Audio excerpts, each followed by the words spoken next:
guys, I'm Jane. Pink Lady have asked me to do some new Pink Lady Core at home videos so that I can share with you ideas of how to stay healthy and strong and flexible during periods where you're finding yourself being at home and sitting more than you perhaps would usually. Now today's workout is a short workout but really works your abdominals. You're going to be feeling this in your upper body as well. We're going to start off with some mobility work and then we're going to be doing our strength work. So just getting that spine moving, but before we do that, we're just going to check into our Pilates muscles, our deep core muscles. So we want to be a neutral spine to begin with, so the spine stacks itself from the pelvis, so it's really important we find neutral pelvis. There's 3 bones at the front of your pelvis, your 2 pelvic bones and your pubic bone. So you're just putting your hands on those bones, so you've made a triangle shape with your hands. And you're just checking that those 3 bones are level and your triangle is square to the wall in front of you. And then just simply lift your upper back out of your lower back, so sit really tall and lengthen up from the crown of the head.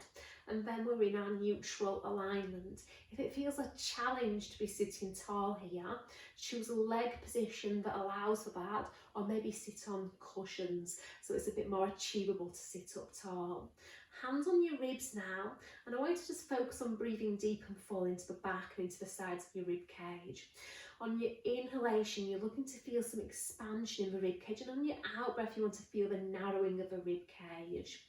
Now on your out breath, I want you to engage your deep core muscles, so pelvic floor, transverse abdominis. So as you exhale, feel that you're gently lifting up between your legs as though you're trying to narrow the 4 bony landmarks at the bottom of your pelvis, your pubic bone, your tailbone, your 2 sit bones, and draw your navel into your spine to engage your deep abdominals.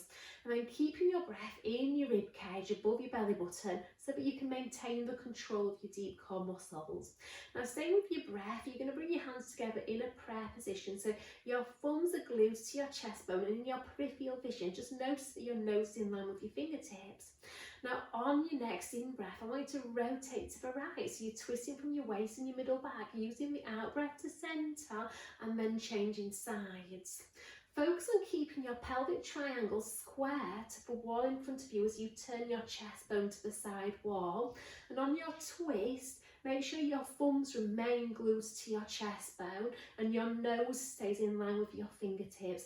So you feel that you're turning your head from your waist and your middle back and not from the neck. So by stabilising the pelvis, the head and the neck, we're optimising the movement through the rib cage part of the spine. So really trying to feel that we're leading from the torso here. So make your next one to the left, your last one, and then we're going to stretch through the back now. So coming into all fours for that. So find your neutral spine, so you want to feel that your back is level like the top of the table.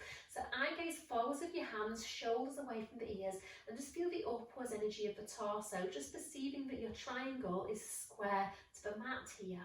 On your out breath, curl your tail under to round through your lower spine, use your in breath to release back to neutral.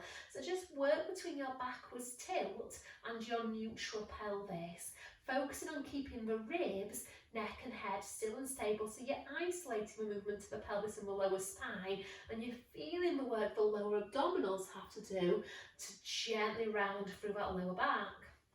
So the lower back is the part that's least capable of rounding. By working on it, you're improving that flexibility through the lower back, and a tight lower back can inhibit you from using your abdominals. So when we do abdominal work, it's important to stretch through some of the muscles that can inhibit you from working the ones you intend to work.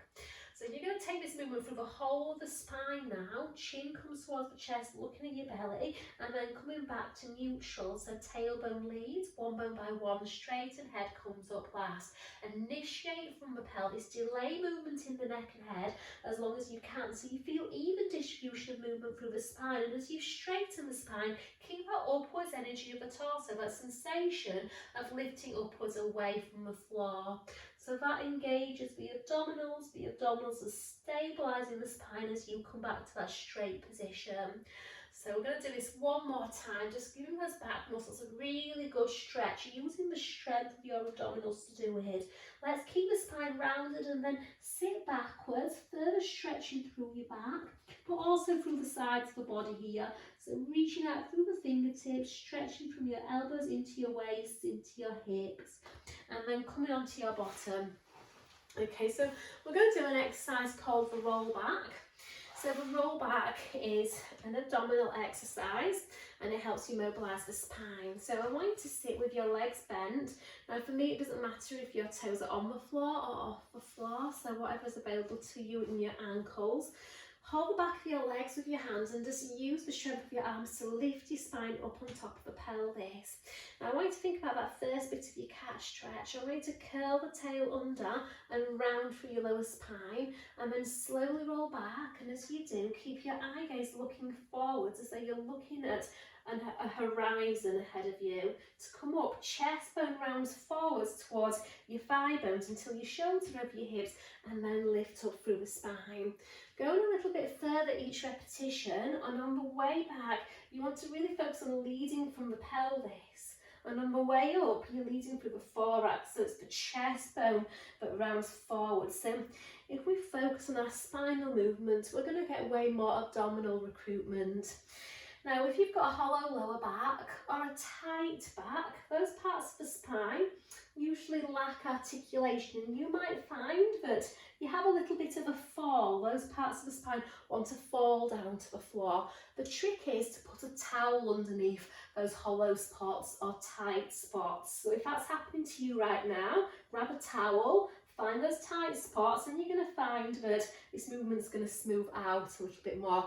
You're going to be able to roll down bone by bone and roll up bone by bone. It's not cheating, it's just facilitating the abdominals. It's going to help you get stronger. Now next time you roll back, I want you to roll just off the sitting bone, so it's not a big movement at all, just enough to feel tension in your abs. And then on an in-breath, I want you to reach one arm up, breathe out to lower down, and changing sides. When we reach the arm up, you're increasing that weight that's going through the torso, which further challenges the abdominals to hold the spine. So your challenge is to reinforce that pubic bone to belly button connection. See if you can draw that pubic bone closer to your belly button to shorten those lower arms, and use the reach of your arms to lift through that upper back. Now we're going to reach both arms up and then down. Now I find myself sometimes pushing my head forwards, which means I'm going too far with the arms really, or I've rolled back a little bit too much. So try and find that place where you're not compensating through the head and the neck, and your abs are fighting to hold your spine. Last one here, and then you're going to round forwards. Have yourself a little stretch through your back, and then you're going to come into all fours. So we've been here before, so we know how to support ourselves now. So it's that upwards energy of the torso, pushing the floor away from you with the strength of your two straight arms. I want you to tuck your 10 toes under, shift a bit more weight over your arms, and hover your knees. So when your knees come off the floor, you're putting more weight through the upper body, so really challenging the strength of your shoulder stabilisers to keep that good shoulder position, and further challenging the abdominals to hold the spine. So if your back is arching and you can't do anything about it, or you're sinking between those shoulders, then you simply put your knees down and just focusing on the effort it takes to keep that spine supported. If you can challenge this more, you're going to step one leg back and then the other, and then we're going to reverse that. Now I want you to lead with the same leg, so the leg you step back with first is the leg you step in with first, and we're alternating that leading leg. So keep focusing here on keeping that stability through the spine. So there's no shift. Okay, one more each side, guys. That's it. The hard bit for me is definitely the strength work through the upper body and through the abdominals. Take the knees down, have a stretch. So rolling up, come onto your bottom, swivel your legs out. So we're going to do the roll back again. So start tall to begin with, engage your abdominals, so set your intention, and then roll back just off those sit bones. Again, I can feel that work through the abs, and my shoulders are relaxed.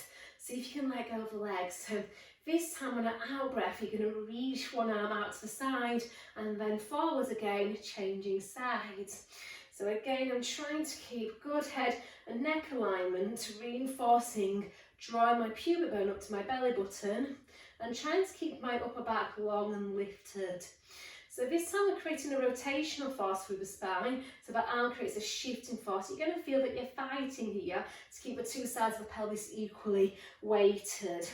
And that's the challenge. So those obliques, those side abdominals have to work hard. Now we're going to do circles, so the arms go up on the in-breath and out to the side on the out-breath. So breathing in, breathing out. So it's a combination of the two arm movements that we've done.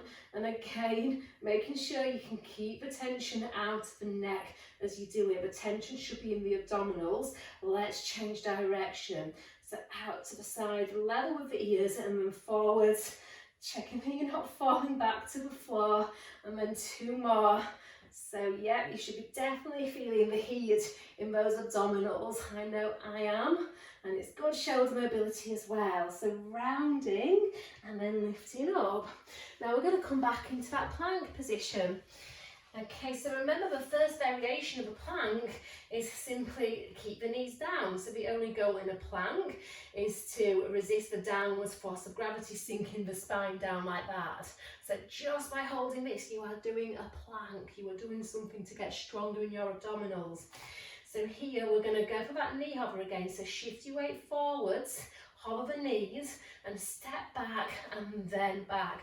Give yourself a moment here. We want the ability to be able to draw the pubic bone up to the belly button. Now that's not, so we're doing this to counter the effects of gravity on the spine. So gravity is going to sink that spine down. You've got to be able to draw that pubic bone up and lift your lower belly up into your lower back. So it's just a counter those extension forces through the spine. If this is enough, hold it. Focus on your thoracic breathing. If you can, you're going to bend one knee in and then extend that leg back, and we're going to do 3 more on this side. Staying strong through that supporting leg, pulling that knee in as much as you can, and then 4 on that other side. So a little bit harder than when we was marching those legs. We've got to make sure that we're not sinking the spine and we're not allowing that other leg to go to sleep. I think this is the last one. And then bend one knee in, bend the other, take the knees down. Have a release. And then coming onto your bottom, we've got one more opportunity of doing the rollback movement. Exercises like this help you build up strength in the abdominals for when we do some of the more advanced work, like your teasers, if you know your Pilates repertoire. So I'm going to reach my arms forwards this time, roll back. So I'm comfortably challenging the abdominals. I've got that tilt of the pelvis, my legs, I'm trying to release tension out of those hip flexors. I want you to reach your arms out to the side, and then you're going to look at your right hand, reach your right hand over to the left, open my arm out, and then changing sides. Now I want you to feel that rotation through the rib cage. So think about when we had our hands in prayer in the warm-up, and we were really trying to feel that we were turning the head from the waist and the middle back. So we don't want that with the arm reaching across, because that would be just neck rotation. In order to get those obliques working, we've got to really focus on turning that rib cage. Now we want to keep the pelvis stable so that the rib cage has got something stable to turn against, and therefore we get more oblique work. Okay, now we're going to keep the hands together and twist, legs staying still, pelvis staying equally weighted, shoulders staying relaxed, trying to keep a long neck. That is hard for me. I'm always compensating with my neck. Years of training in bad posture. Okay, doesn't happen now, guys. Good posture for me all the way. Okay, and then coming back to the centre and then reaching forward. So lots of work for those waist muscles. So we're going to stretch that out a little bit now. We're still working the abdominals though.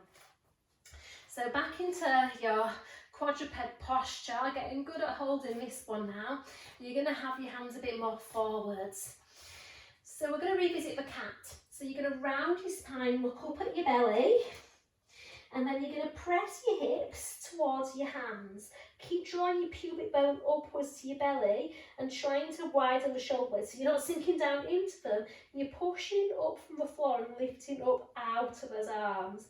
Now when you can't lower your hips anymore, then you're going to reach your chest more forwards and upwards. Use your first repetition as an assessment. If it feels like too much pressure for the wrist, then you walk your hands more forward. That's it. So we're creating a bit more space for the spine to extend. We're going to reverse that. So nod your chin and then lift the back ribs up. Keep drawing your pubic bone up to your belly button and feel that as your hips go back, you're trying to narrow the space between the pubic bone and your chest bone, lifting the ribs to the ceiling. Let's do that one more time. So hips press down, keep looking at your belly, lift out of your arms and extend your spine. So we're stretching the abdominals out after that work that we've just done. Upper arm bones turning out, so biceps turning to the side wall. So chin nod, and then we're rounding, we're rounding, we're rounding. And this is the bit that takes abdominal strength, because I want to go back with a straight back, so that will be easy. It's not easy to narrow the pubic bone and the chest bone. So hips go forward. Find that extension. I'm going to give you the option of lifting the knees off the floor. So if you were able to support that full plank position, then have a go at this. Nodding the chin, rounding, getting pubic bone, chest bone coming closer together. Can you pike those hips up? Now this isn't pike where the spine extends. We're trying to keep the rounding of the spine and feel a sense of the abs lifting the hips up. Keep looking at your hips as you lower them. Okay, we're not going to sink and collapse them, but once you've lowered your hips into full extension, so they're fully straight, then you extend the spine, widen the collarbones. One more, chin nods, we round. So as we start to get rounding of the spine, we also start to get bending of the hips. So flexion of the spine, flexion of the hips. And then we lower the hips to extend them. And then when we get extension of the hips, we're going to go for extension of the spine. Stretching out, staying strong and long. Take the knees down and round the spine. So stretching out, lengthen through those fingertips here. And then slowly rolling up. And just finish off with a chest stretch.